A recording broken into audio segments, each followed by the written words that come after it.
The Kansas City Royals. Yeah, I mean, that's why we do it, right? I mean, January is an interesting month because, you're getting ready to leave your family for a long run, and it's a long grinding season, but at the same time, this is why we do it. So as the calendar hits January, you start thinking of you start having more and more conversations with the staff on spring training and on how we're going to approach things. And so each day ticks off a little bit more and you want to make sure you're prepared. But yes, it's definitely an exciting time. And I think we've done some fun things this off season to put ourselves in a really good position to be a really good team.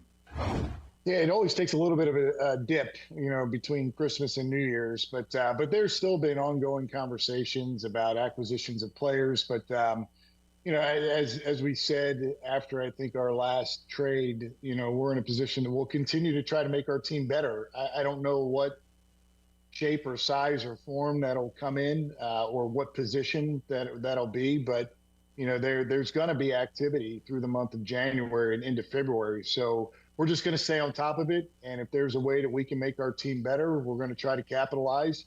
We do like the moves that we've made thus far. We think we've raised the floor of our team, and we know that we're going to continue to mature as a team. And, we got a couple of young bats that we're counting on as well that could really impact how this season goes. So we're in a better spot than when we ended the season. Chiefs. We had 10 or so games that were determined by, 7 points or less, one score. And so, and those were the 7 we won last year. Well, why? You got to go back and you look at penalties in crucial situations, turnover in crucial situations, those things. You got to really evaluate those and the whys of that. And drop balls, and long drives, including everybody, the end of game drives that you could have either scored on or were scored on, or special teams put you in a position. You got to look at all those things.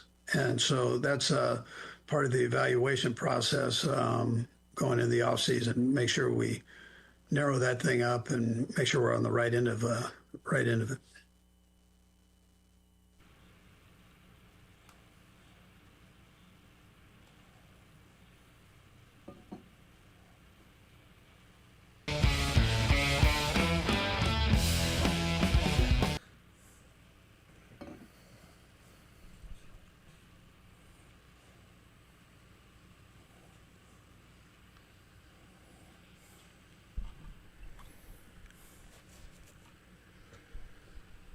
Good morning, Kansas City. This is New Day with SSJ on Sports Radio 810 WHB. Stephen St. John, Jake Gutierrez, Deeves, Nate Bukaty is here. It's Tuesday, January 6, 2026.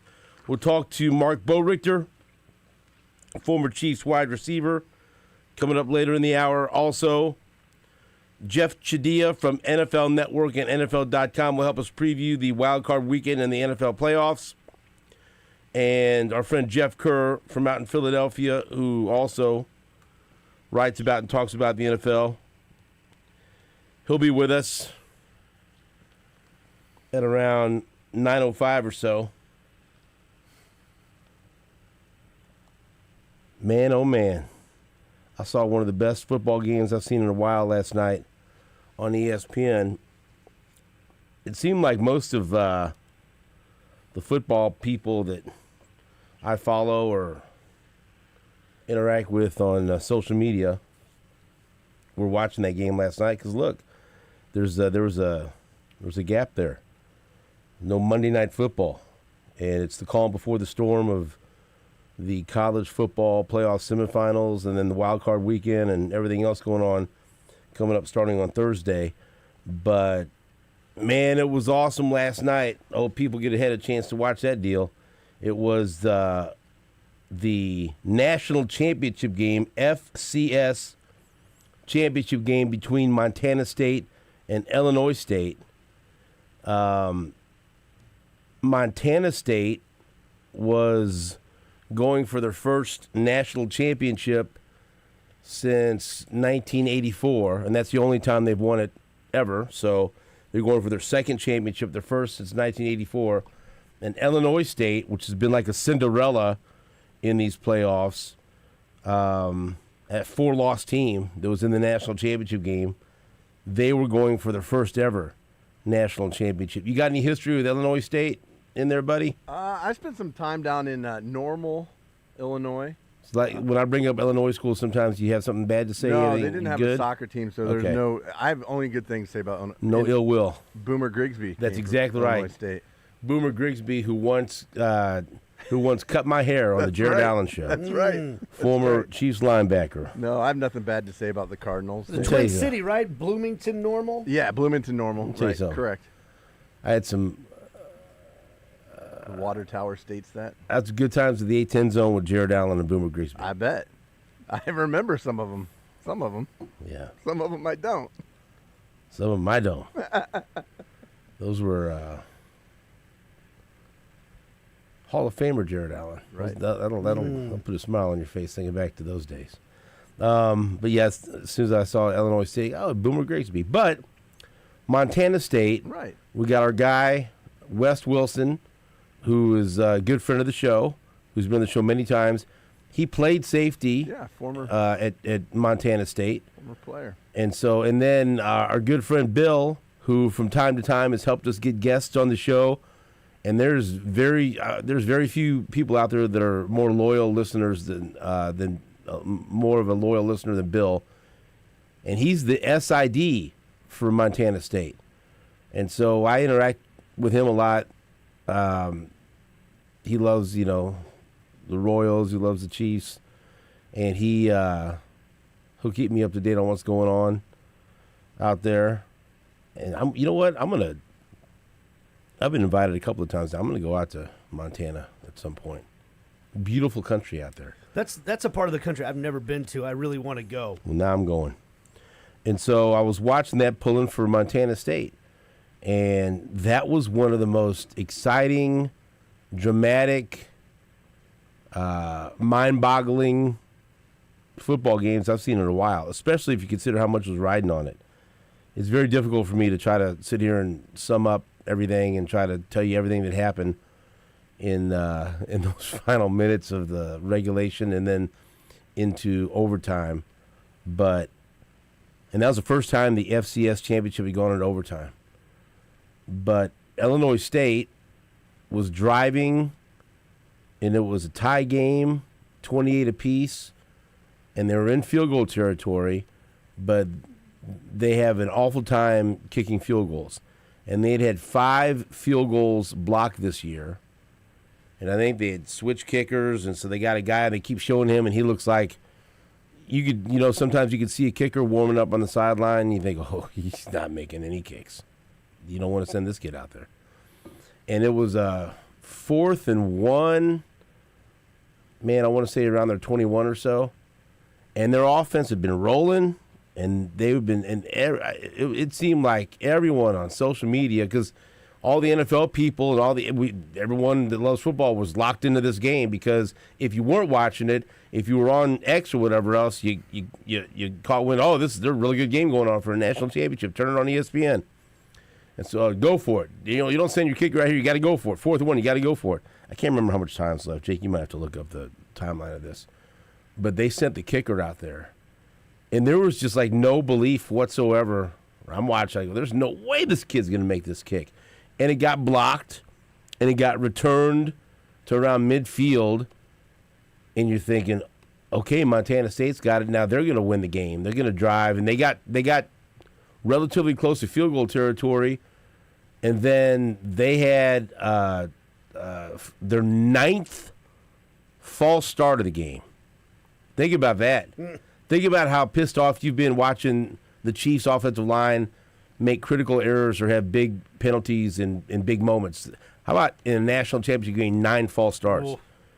And they moved them. And then right after that, and they'd had trouble with snapping the ball, apparently, because it was a Montana State crowd, but I think there was like 10,000 Illinois State fans there, and they were loud. It was in Nashville, by the way. And look here, I don't know what the NCAA can take away from this, but that was an atmosphere worthy of a college football playoff. That was freaking awesome.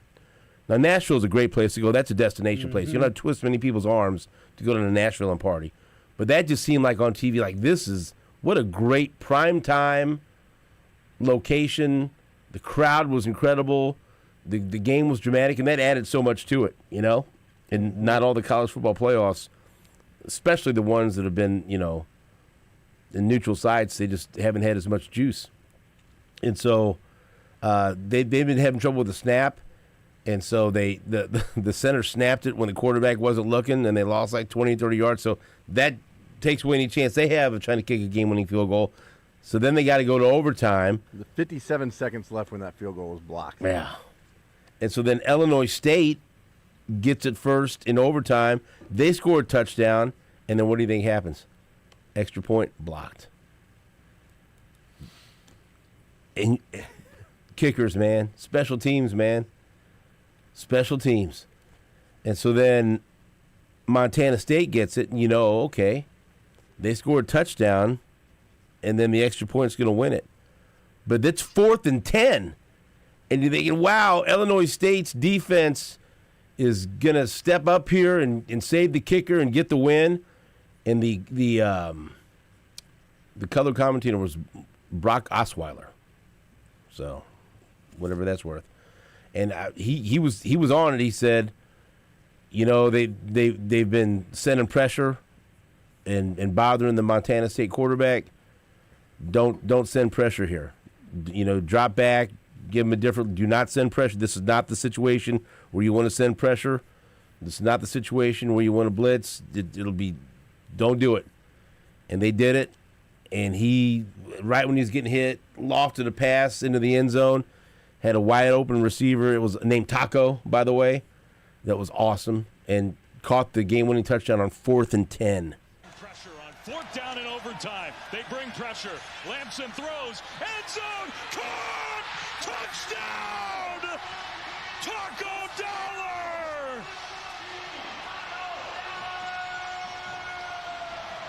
That crowd was crazy. It was awesome. Miles Stanstead. Snap, hold, kick. Oh, good! For a national championship! In overtime! In Montana State's a power. They had lost in the national championship game in heartbreaking fashion last year, and they had lost in the national championship game in 2021. And like I said, they're trying to win their first championship since 1984. And it was great. I loved it. And I'm thinking Monday night, like, oh, man, there's nothing on. Yeah. There's not going to be any games on. Like, oh, this is on. Okay. By the time I get home and get settled, I'll be able to watch a good chunk of the second half. And, boy, I'm glad I did. And then I was just retweeting, and I was texting with West. I knew he wouldn't get right back to me, but he texted me. He was enjoying life past midnight when I got a return text message, or even later. Because he goes back all the time, and he sent me a video from when Montana State played Montana, which was awesome. But I don't know. Look, I'm not one of these that complain about, you know, the state of college football. I like watching games. I think we've got some great matchups coming up in the semifinals. I like the transfer portal. It's like NFL free agency. I'm all fired up. Mizzou got a big-time linebacker from Auburn last night. Let's go. Replacement for Josiah Trotter. Big bucks, baby. Didn't let him get out of town and go to A&M. And I remember this guy because this guy pissed me off because he had 11 tackles and 4 tackles for loss against Missouri when they beat Auburn in overtime. And I remember watching him like, good God, this guy's a beast. And now he's going to be playing for Missouri. You got him. Yeah. Now he's your beast. Yay! Put him next to Nicholas Rodriguez. Let's go. And so anyway, you know, so I'm all wrapped up in that. It seemed like, just for anyone that loves college football, what a great game that was to watch last night. A reminder of why this sport, and not just, you know, Division I level or FBS level, why college football is so great.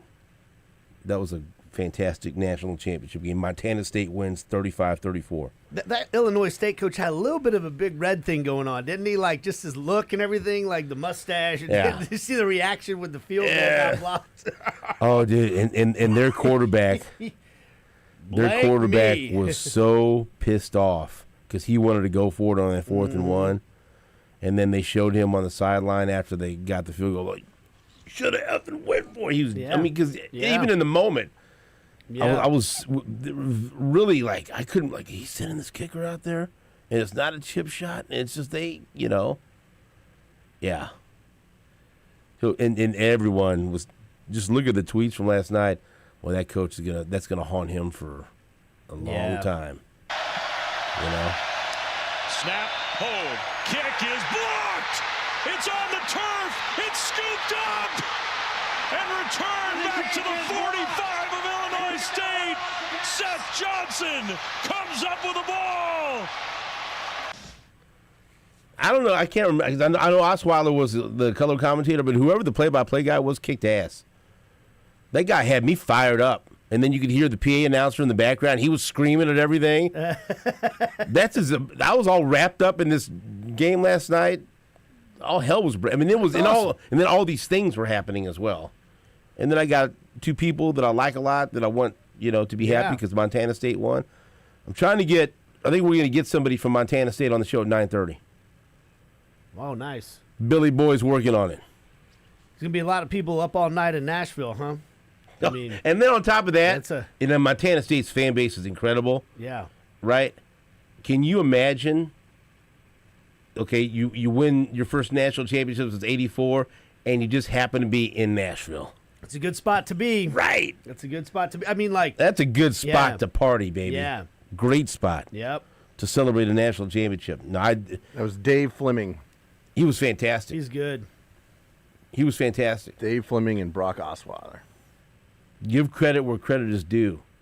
His emotion matched the moment. And that's all I ask, Yeah. Yeah. And just to be on top of all the stuff, because there's so much I was talking to some of my buddies about the end of that Steelers-Ravens game. Tirico's on top of everything.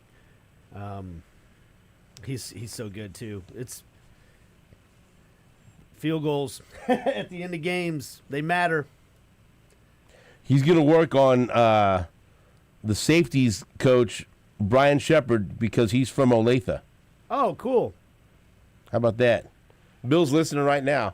Bill, are you in Nashville listening to this show? Congrats, Bill. I hope you didn't go to sleep, Bill. I hope you're still up, Yeah. Yeah, buddy. Maybe you got maybe an hour. You got an hour. Yeah, I gotta get up for New Day. Lay the head down about 4. Yeah.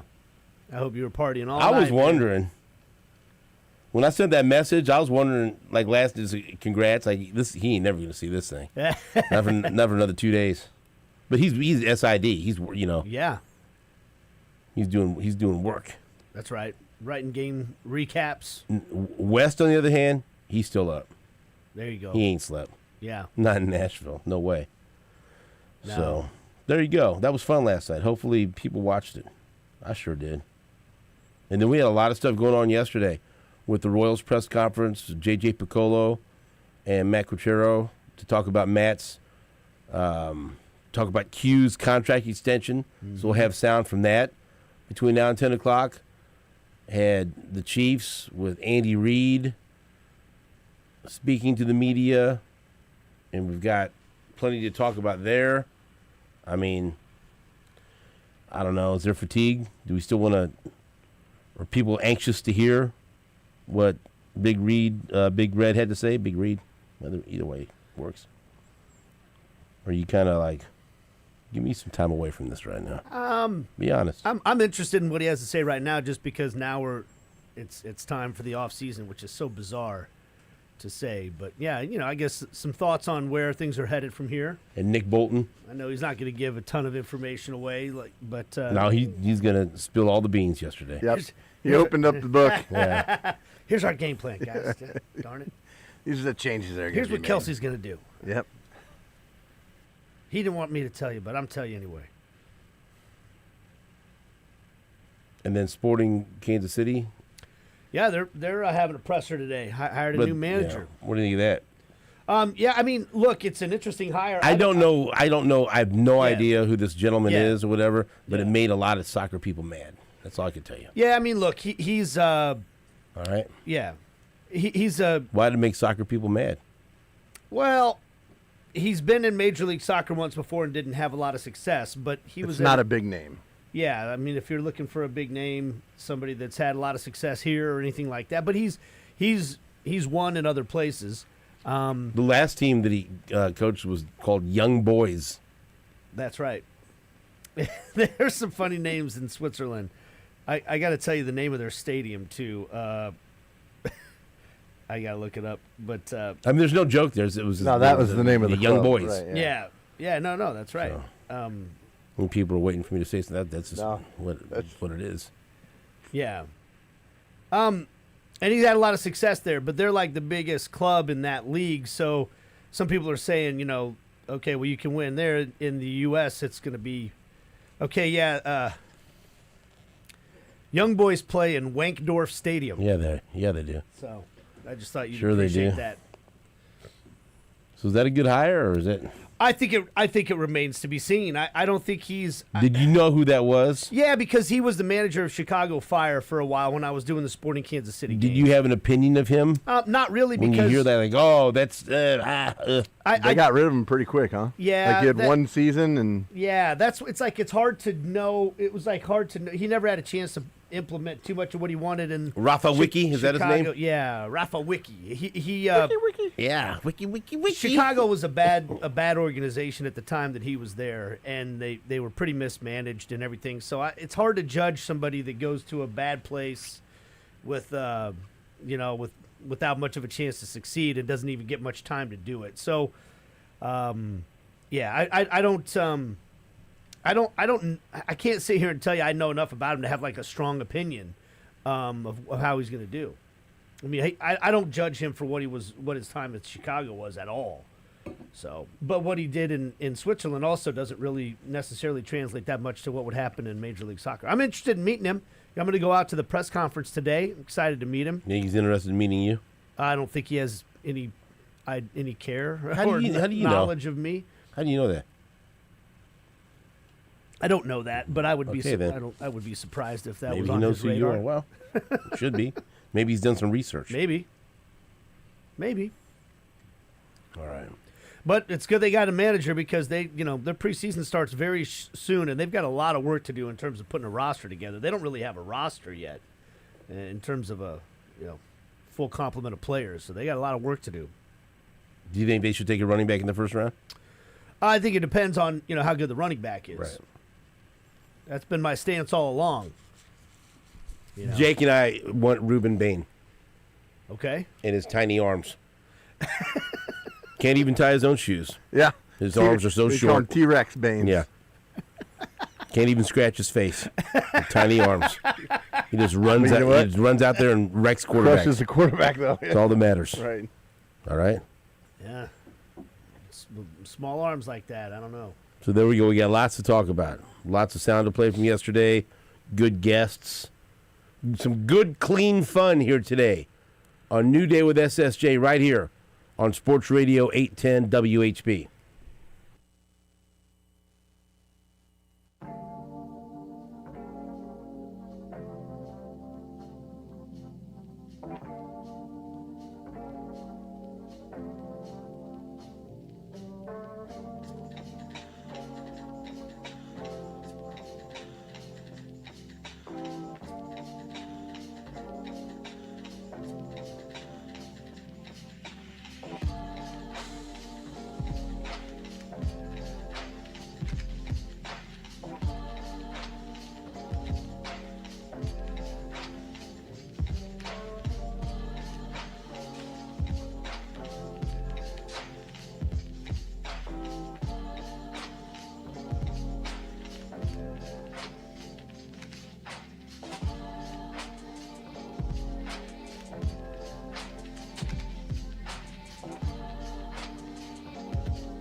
Boy, I was talking about the transfer portal earlier. This crazy transfer portal. You see who got mad last night?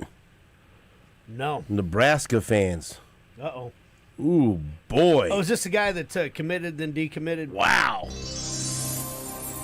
This Will Compton, who likes to troll other fan bases. Yeah. But he's found his niche, busting with the boys. Played in Nebraska. Played in the NFL. He's funny. He's entertaining. He had posted something like, "Brace yourselves, Nebraska fans. It won't be pretty." I'm like, oh boy, what's going on there? And then like a few minutes later, so Kenny Minchey, who is one of the attractive quarterbacks in the transfer portal from Notre Dame, he had committed to go to transfer to Nebraska. And they're thinking, all right, here we go. Let's go. Because Mahomes Jr. is leaving Nebraska. Yeah, right. Nebraska. Nebraska. So I don't know what that's all about. What are you laughing for in there? It's, I'll let Mark say it when he comes on. so then Will Compton then posted Kenny Min, and he says the word. I can't say the word. I'll get in trouble. Kenny Minchey just effed Nebraska. He committed, was supposed to visit tomorrow. Agent had paperwork and said he was signing. Kentucky hit him with a blank check. Lack of honor and spine led him to switch before signing the contract. Agent complied. And there were plenty of people blowing him up like, you would have done the same thing. What do you mean spine? Whatever. This is about money. This is about a bidding war. So either way, he ain't going to Nebraska. Now that pissed me off too, but still, why are you laughing about that? You laugh. I mean, it's the state of the game, man. It is what it is. He's the number 9 player in ESPN's transfer quarterback rankings. So, and Kentucky has, they hired Will Stein on December 1st after a 3-year run as offensive coordinator at Oregon. And people were suggesting, he also probably wants to play for, Will Stein more than, I don't know. Seems like Matt Rule's a pretty good coach, but who knows? I don't know, man. It's tough. It's hard for me. I have to admit, it's hard for me to know what to make. Like, I'm looking at KU, and I think it's just probably like this everywhere else. It just feels like a revolving door. There's a bunch of guys out and a bunch of guys in. Are the guys that are coming in better than the guys that are leaving? I don't know. Figure it out. We'll find out when they play. That's up to the coaching staff to figure that out. Yeah. And the good ones do. Seems like this Kurt Cignetti's got that figured out. Yeah. He's already got his quarterback loaded for next year. Give it to TCU. Some coaches are really good at this. Some coaches aren't. Yeah. And some programs have more money to deal with. That's right. Look at Texas Tech. I mean, they're smarter, but they're also like, hey, we got more money to pay for guys, so we'll pay for them. It's a little bit of both. Yeah. But that takes it to the next level of he committed out of the transfer portal and already flipped. You know what I mean? Pay him. Pay that man his money. So. Yeah. Kentucky throwing some money around. I don't know. The money's out there. I keep waiting for it to dry up. You got any comments on the Kansas basketball and this Darren Peterson thing? Man, I don't know. I don't know what's going on. Jake had plenty to say yesterday. Right. What can you say about it? Well, I can't ask him. Don't you want to know what he thinks? I do. I was curious. I was wondering yesterday when you asked me. I was like, I really wonder what Nate thinks. I feel like they need to figure out what is causing this. Something's going wrong. Like if he, I don't believe. Like I know that he's got handlers, and I know that they're saying he shouldn't play if he's not 100% and all that. But as we've talked about with DeCourcy, this cannot be helping his draft stock. Is he playing tonight against TCU? I think so. Right here on Sports Radio 810 WHB. Tune in. Right here. on A10. I think maybe just start playing him in the second half. Like, why would you have, like, if he plays, why would you have any confidence that he's going to be there at the most important time of the game? I say, just sit him out the first half. I mean, look, he lights it up in the first half, and then he's nowhere to be seen in the second half because he has cramps. It's confounding, but they have to figure out what's going on. They have to, or else, what is it? What exactly is it? They don't have to. I mean, it's. I know. Leg cramps, leg issues. We're in January now, buddy. You don't have to figure out nothing. Or else they almost need to move on. Like, what? How long can you allow yourself to be held captive by this? Until March. You asked the question. That's a true answer. Yeah. Until March. How long should you? There you until go. March. I don't know. You should. Does this feel a little Michael Porter Jr.-ish? I don't know because your guy's playing. Sometimes, but he plays. The for Porter didn't play at all until the end. There was Yeah. You couldn't get an answer. Peterson's playing 22 minutes.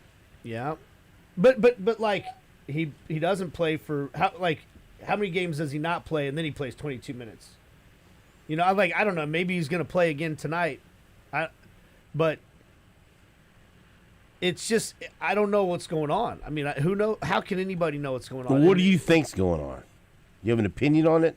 I know you don't know, but I think he clearly has some sort of issue that they can't figure out what it is. Don't tell me I don't you're think not the on your Theragun's solving Kansas it, I'll tell you that much. text thread with all bunch of your buddies and people, insiders, texting away. What do you think? I don't know, man. I honestly, I don't think he's inventing some sort of injury. I don't think there's any reason for him to go out for 26 points in the first half and then just for no reason go, I'm gonna shut it down in the second half. Yeah, like you brought up Michael Porter Jr. He was really hurt. And Yeah. He had back surgery, and that was really an issue. Yeah. And he came back before he should have, and he wasn't 100%. And so, it was terrible, but he was really hurt. I don't think. Yeah, there's something going on, and it seems to me like they can't figure out what it is. If they could, it would have been treated by now. And whether or not there's a disagreement on what it is, I don't know. I don't have any insight on the medical situation whatsoever. But I don't think there's any reason. Like, I understand. Like a lot of KU fans, you see are like, well, he does, because the stuff comes up about his family saying, he's not going to play if he's not 100%. I understand that, but there's something going on, right? Like something's happening. Why in the world would a guy pull himself out of a game like that? And how could he think how could this possibly be good for his draft stock? Oh, it couldn't be. I can't imagine his handlers if they do think this is a good way to protect his draft stock. I think they are nuts. Because if I'm going to draft somebody, there's other guys out there that are playing and producing every game for their team, and then there's a guy that can't stay on the court. Yeah, I mean, I think that's just speculation because nobody knows what's going on, so you're left to speculate at things like these. Well, you're right. That's common sense. There's no way this could be good for you trying to be a top 3 pick in the NBA, playing in 5 games so far. And would playing through it help? I don't know because I don't know what he's dealing with. And playing through it, is it ever going to get better? Like that's the thing I'd be thinking about. And I is it ever going to get better? He rests. As soon as he comes back, it happens again. Right? What exactly is it? They say cramps, right? But I don't know what that means. Leg issue. And because you have to know that before you can answer. Like, is it going to get better or how long? But we talked about this before. His leg issues could be because something else is wrong. It could be because of anxiety. Honest to God, we had Beasler on when you guys were out of town. Bragger. And he was having cramping issues with his quads. Did he make your 2025 top friends? Yes, he did. He did. Did he make the work section or the friend section? The friend section on the golf course. Yeah, he did. Okay. Yeah. I'll make sure. I was gonna make sure he didn't get excluded. I believe it was him and Zusi. Because we ain't friends, we ain't work, and we ain't family. Dude, We're not one of those groups. you guys are more than all that.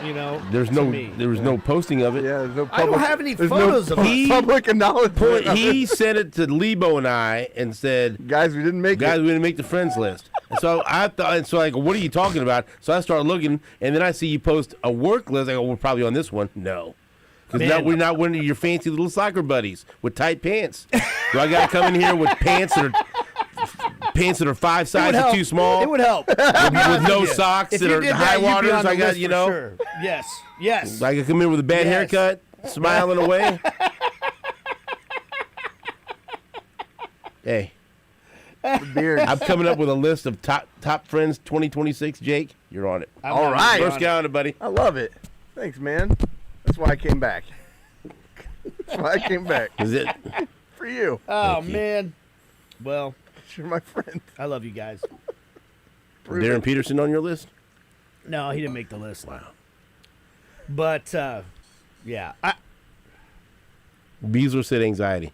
he had he said magnesium.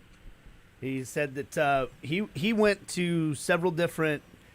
He was seeing different doctors trying to figure out. It started with a hamstring. Remember this Peterson thing happened with a hamstring, and he said finally he found a physical therapist who said you need magnesium because Jake, how can you get more magnesium to Well, this young actually, man? it's complicated because there's like 6 different types of magnesium. Now we see. see Magnesium this is orally. complicated stuff. I mean, it is. I take a supplement of magnesium every night. Well, if they asked you what can we do for him, what would you say? I would say, well, I mean, Nate's onto something. Potassium, magnesium, but for your body to digest and use the magnesium properly, you need copper in it. So I take a copper supplement, which is basically beef liver. Have you suggested this to anyone? Have you contacted Greg Gurley No, I haven't. about beef liver? Bet you that's not the first time he's been contacted about beef liver. Can you please put me on a thread where you reach out to Gurley and suggest beef liver? Supplements with magnesium.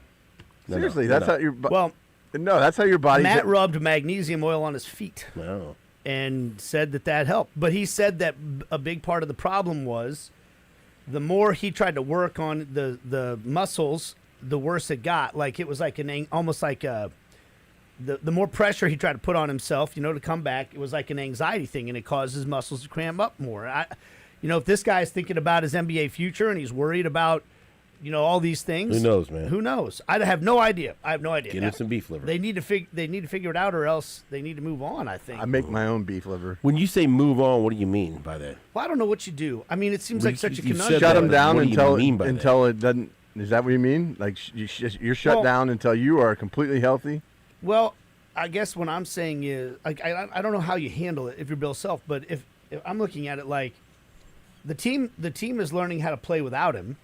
They haven't learned how to play with him, and yeah, it'd be great if they could have a run of consistent games where they could learn how to play with him. But why would you have at this point in time? Why would you have any confidence that when the games matter the most, that when you're late in the game or late in the season or in the tournament, he's going to be there? I don't know. And do you do yourself a disservice if you just keep hoping that that's going to happen? I don't know. I don't know how you handle it. It's confounding. Listen tonight, Kansas and TCU right here on Sports Radio 810 WHB.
Welcome back to New Day with SSJ on Sports Radio 810 WHB. It's Tuesday, January 6th, 2026. Thank you for joining us. Stephen St. John, Nate Bukaty, Jake Gutierrez, Deebs, and now former Chiefs wide receiver Marc Boerigter. Hello, Mark. How are you? Doing well. How are you fellas this morning? Great. You watching that game last night? I did. It was awesome. So good. It was awesome. I keep watching highlights of That redshirt freshman kid from Illinois State, number 4, little receiver, had a night. Lord. Yeah. He's I a enjoy stud. watching these games, not just because it's like FCS, but I obviously just enjoy watching football in general. But then you start watching these players, and you're like kind of evaluating them yourself, watching the game. And I end up pulling up my computer on my phone or iPad or something and start looking at the rosters, right? And you're like, I wonder where this kid's from. Right. And all of a sudden you're like, how do you end up there? Now, some of these guys sometimes end up, it's their third stop or whatever else, but, like, it just goes to show you if you want to play college football at any level, NAI level, Division II, FCS, whatever, there's opportunities for you, and there's really good players all over the country. But that game last night, that game had everything. Like, it was. If you got in on the last 5 minutes or so, jeez, oh man, Got your money's worth. This is what happened. Okay, with 5:10 left in the fourth quarter, Illinois State tied it with a 25-yard touchdown pass on 3rd and 9. Then with 57 seconds left, Montana State blocked the Illinois State 37-yard field goal attempt, picking it up and returning it to the other 45. Then with 22 seconds left, Montana State snapped the ball over the quarterback's head for a loss of 20, killing any hopes of a field goal attempt. Then in overtime, Illinois State gets the ball first, scores a touchdown, but then has their extra point blocked. Then when Montana State gets the ball, their offense stalls. Illinois State's defense holds for 3 downs, forcing a 4th and 10, and then Montana State throws a 15-yard touchdown pass on 4th and 10, and due to the extra kick that was blocked before, Montana State's extra point ends up being a walk-off extra point for the national championship. That was all just the last 5 minutes. That was the last 5 minutes of the game. Because if you watched it from the beginning, I got in on it in like the first quarter. Montana State was up 14-0, I think, at one point. Like, they looked early on in the game, it kind of looked like they might run away with it, and then Illinois State just kind of kept chipping back in it. And then the second half and the fourth quarter were just amazing. And then, like, if you're Montana State, like, they had, before just that last 5 minutes, there was a stretch where they had about 5 illegal procedure penalties on the center. Like, it was, they couldn't get any kind of operation down whatsoever. They had a penalty, then they had to punt, and the gunner on the outside flinched, and it was just like, this is going to be a complete meltdown. They're going to lose their opportunity at the national championship here because of simple things, discipline-wise, and just they were rattled. How about and that they were touchdown? still obviously rattled at the end of the game, but they were able to come back and win it. That touchdown earlier in the game with the hurdle. Yes. Did you guys see? Look at this. Yeah. This was earlier in the game. Jake, did you see this touchdown? Oh, crap. There, look. I did. But look at that. Whoop. And then he still Stays on his feet. Right. got And dives in. into the end zone. It was just a great game. Yeah. This This is the first year they've had it in Nashville, by the way. It's been in Frisco. was it Great Vanderbilt idea. It's been Stadium? a, Was it a Vanderbilt Stadium? yeah, it was at Vanderbilt Stadium. Yeah, which- it's been in Frisco the last few years. Wonder, like, does Vanderbilt end up making good money off of that? You know, renting the stadium out or whatever? Well, they got to pay Diego Pavia for his 8th year somehow. Right. It's a good deal for them, you know? Great location. That's the it goes to show you too, like the level of the D1 athlete. Because these guys are such good athletes, but it's maybe they're a couple inches shorter. Or Yeah. they're just, 20 pounds lighter, whatever. Like Or in- late in the- bloomer and opportunity Yeah, and everything else. yeah. Yeah, it's... You're going to see some guys that played last night that are going to hit the portal today. That'll happen. That'll happen. Yeah. I mean, Yeah. it is... I don't think... Here's the other thing. I don't think people understand how hard it is to play Division I football either at the FCS level or at the FBS level, just how good you have to be. and the overall everything it takes as a player. It's one thing to have talent; it's the work ethic, it's everything else. Wanting to love to play the game, wanting to work and do what you need to do to be successful. But like, there's good football at all levels, and I say this to some of our kids who want to go play football at the next level, and it's like, well, that's an NAIA school. I'm like, yeah, show up on campus and see where you fit in, because I don't think there's. And I think parents, not to get on a soapbox here, but I think that parents nowadays, too, we all think their kids better than what they are, right? We all think we're prideful of our kids and everything else, but you got to listen to where they think they can go and play. And then the other piece of that now is it's not having the attitude, I'll go there for a year or two and then I'll go somewhere else, because you do have more opportunities now to transfer and go other places. But if you go dedicate yourself and go play and play well, and if you want to potentially move up, you're going to have other opportunities. And a lot of these guys aren't going to want to move up, right? And I think the other piece of that, too, is you look at all of these FBS programs and all these teams in the college football playoff, okay? How many of these teams in the college football playoffs are going to have more than 10 guys drafted? Maybe a couple, right? Like, there's only going to be, from some of these teams, there's not, like, some of these guys are going to have opportunities to go play professional, but my point is, like, that next step is then another step, right? It's a bigger step than people realize. But man, it's fun when you get games like that, even though there were mistakes made, and it's a wild game. It was tremendously entertaining last night. Well, in some ways, the mistakes almost make it more entertaining. Like, and I know they do. Like the way they've moved back the extra point in the NFL is to try to make it so you still have to watch that play. Because for a while there was like, this is a formality. Why are we even doing this? Whereas when they're lining up for these field goals in this game, you don't know what's going to happen. No. I mean, and the other piece to that too, in the college level, the hashes are wider, right, than they are in the NFL. Yeah. So they're not, and then in high school they're even wider. But the hashes are wider in college. It's actually sometimes harder, I think, for those guys as they get closer in to make field goals, because it's a more extreme angle sometimes for them. But, I mean, obviously those were blocked last night, but it's just special teams, man. They play an important role. Yeah, just ask the Baltimore Ravens. We've got Marc Boerigter, your former Chiefs wide receiver, in studio. We'll talk to Jeff Chadia from NFL Network and NFL.com later. Also, our friend Jeff Kerr from Philadelphia. All that and more between now and 10 o'clock right here on Sports Radio 810 WHB.